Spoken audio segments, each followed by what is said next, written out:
Money Arata.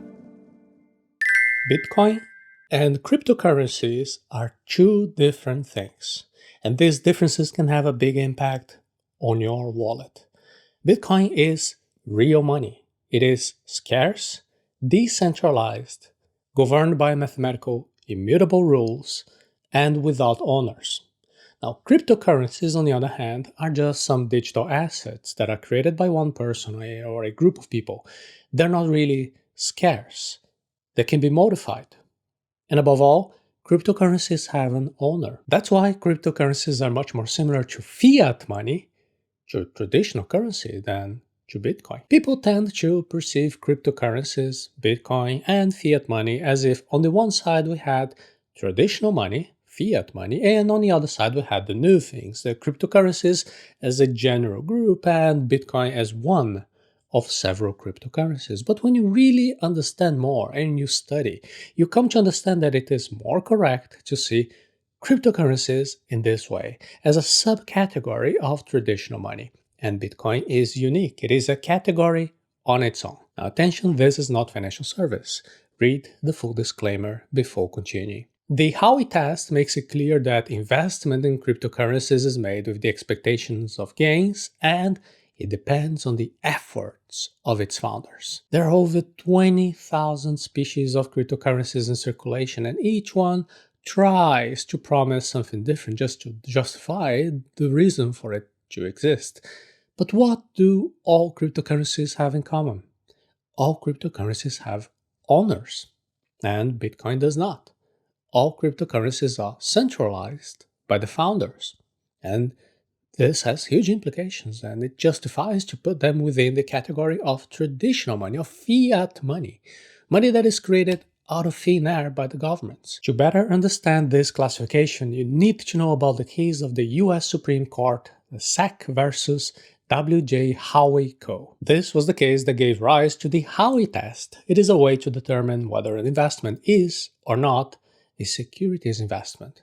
Because when an investment is considered to be a security, it must meet all the specific requirements of the securities legislation that aim to prevent fraud and protect the investors from scammers. This case involved the sale of orange groves in Florida by the W.J. Howey Company. While this company advertised this sale of the orange groves as an investment opportunity. However, the SEC, the SEC, Securities and Exchange Commission, argued that this sale was, in fact, an investment contract, a type of securities instrument.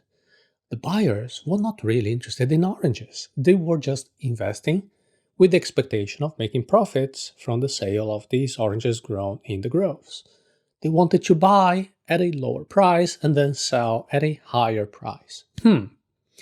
It seems very much like when you buy some crypto token, but you don't actually use it for anything. You just only acquiring that token with the expectation of making a profit later by reselling. But let's continue here with the most important point. Buyers were relying on the Howey Company to manage and maintain the groves so that they could make a profit. These profits depended on the efforts of the Howey Company, not the efforts of the buyers. The Supreme Court ruled in favor of the SEC, saying that the sale of the orange groves was indeed an investment contract and therefore a securities instrument. That's why we say here that the Howey Test has 4 elements: an investment of money in a common enterprise with the expectations of profits and from the efforts of others. The Howey Test is used by the SEC and other regulatory agencies to determine whether an investment is a securities instrument. Just examine the project of any cryptocurrency. There are founders, there is marketing, there is a team, there is even an official channel of the project on different social networks. There is an official website, there are servers hosted within Amazon Web Services, or there is sometimes even an office. When you buy any cryptocurrency, you rely on the efforts of this team to make your investment profitable. Therefore, this cryptocurrency ends up passing the Howey Test, and it is characterized as a securities instrument. Now, this does not happen with Bitcoin, which does not pass the Howey Test. Bitcoin doesn't have a company behind it. It doesn't have a team doing marketing, maintaining an official website, or hiring lawyers and lobbyists. It has utility in and of itself, although some people speculate with Bitcoin in the same way that they speculate with other commodities, such as gold. Cryptocurrency companies lobby at the highest level of the government not to be characterized as securities. Although it is clear how cryptocurrencies are security instruments because they meet all the requirements of the Howey Test, well, they have lawyers, they have lobbyists who circulate among the government to change the interpretation or basically seek a new law, a special law to be created. If they fail, they will be characterized as unregistered securities. And this is a big problem for the owners of these cryptocurrencies. See, every security must be registered with the Securities Exchange Commission, and it has to meet various requirements because basically it's seeking to raise investment money from the general public. If these tokens were sold to the American public without this registration, well, then the sale was illegal and therefore may receive fines and other types of penalties. The reason for all of this is that cryptocurrencies raise funds through the initial launches of their tokens or coins. This is similar to an IPO, an initial public offering, which is when a traditional company goes public on a stock exchange. This is even more serious in the case of cryptocurrencies doing something called pre-mining. The founders create a huge amount of initial tokens for themselves, and then they decide to sell a small portion of that to the public. This is how they create money out of thin air. Now compare that again with Bitcoin. Instead of having an owner, Bitcoin has an immaculate conception. Nobody received Bitcoins for free. Everybody had to use proof of work to receive their Bitcoins. You can see episode number 21 of the Money Arata series so you can understand. Pre-mining is immoral because it makes people invest money in something that has no value. Now, do you think it is right to convince someone to invest in something that has no value? The enrichment of cryptocurrency founders is, in and of itself, an immoral act because they create their tokens out of thin air and then they can extract real money from investors who come in later. Forget about the Howey Test for the moment. It will be applied or not, we don't know, because it will depend on lawyers and judges and lobbyists all deciding in the future. Let's concentrate here on the ethical and moral aspect.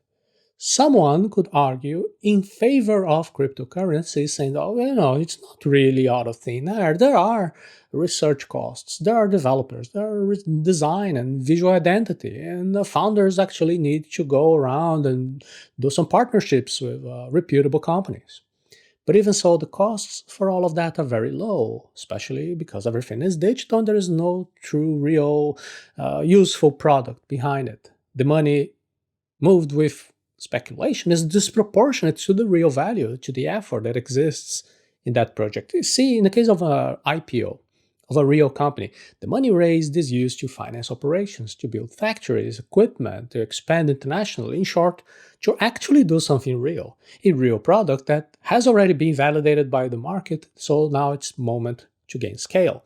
In the case of an initial token launch, the idea is basically to enrich the founders and the initial investors, trying to find somebody else who will buy at a higher price, metaphorically hold the bag, according to the greater fool theory. And that's why when you look at cryptocurrency price charts, often you see a parabolic curve of price rise followed by a massive dump, basically that never recovers. The initial cost for the founders and the early investors is close to zero, so they're able to make astronomical gains, much greater than any trader who only enters after the initial allocations have already been made. And this self-enrichment at the expense of others is immoral because the founders are taking advantage of asymmetrical risk, lack of asymmetry of information, and that becomes even worse if this cryptocurrency is declared to be an unregistered security. Additionally, even if the information was made public about the distribution rules, the tokenomics, they can also be fraudulent. It is very common for founders and early investors to be creating multiple accounts for themselves so they can exceed the maximum limit per person of allocations, characterizing the cryptocurrency as an immoral project. The fact that you are buying tokens, even just for speculation by buying and selling on the same day, it also makes your act immoral.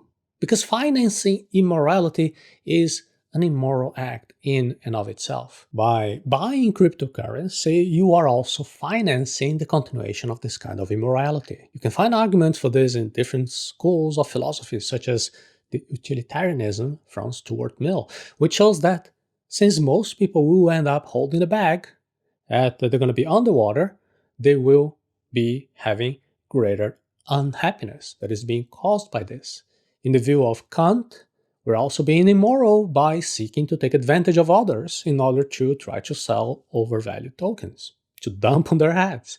This is even worse in the case of influencers who are promoting cryptocurrencies because they are receiving payments. They're getting their early allocations, their juicy allocations.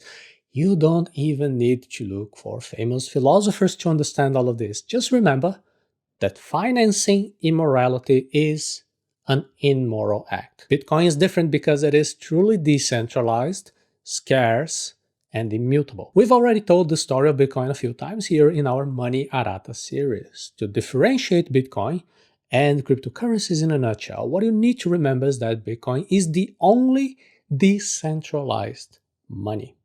There is no pre-mining. There is no group of founders. Whenever governments put money into circulation, into the market, the excess supply devalues, dilutes the money that you have earned and saved. This causes inflation, which reduces the purchasing power of the money that you've worked so hard to earn. Bitcoin sought a solution for this. With an elegant system of a coin issuance that is based on mathematical rules, Bitcoin was able to build a network without owners. All the rules are known beforehand by everybody and they are also immutable. Bitcoin is a commodity just like gold.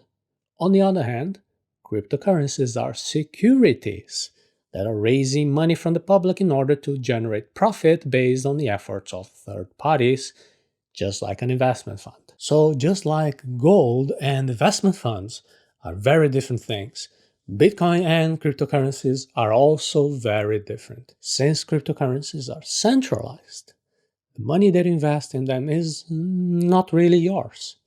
Only Bitcoin gives you sovereignty over your money. When you put your wealth in cryptocurrencies, your money is not really yours anymore.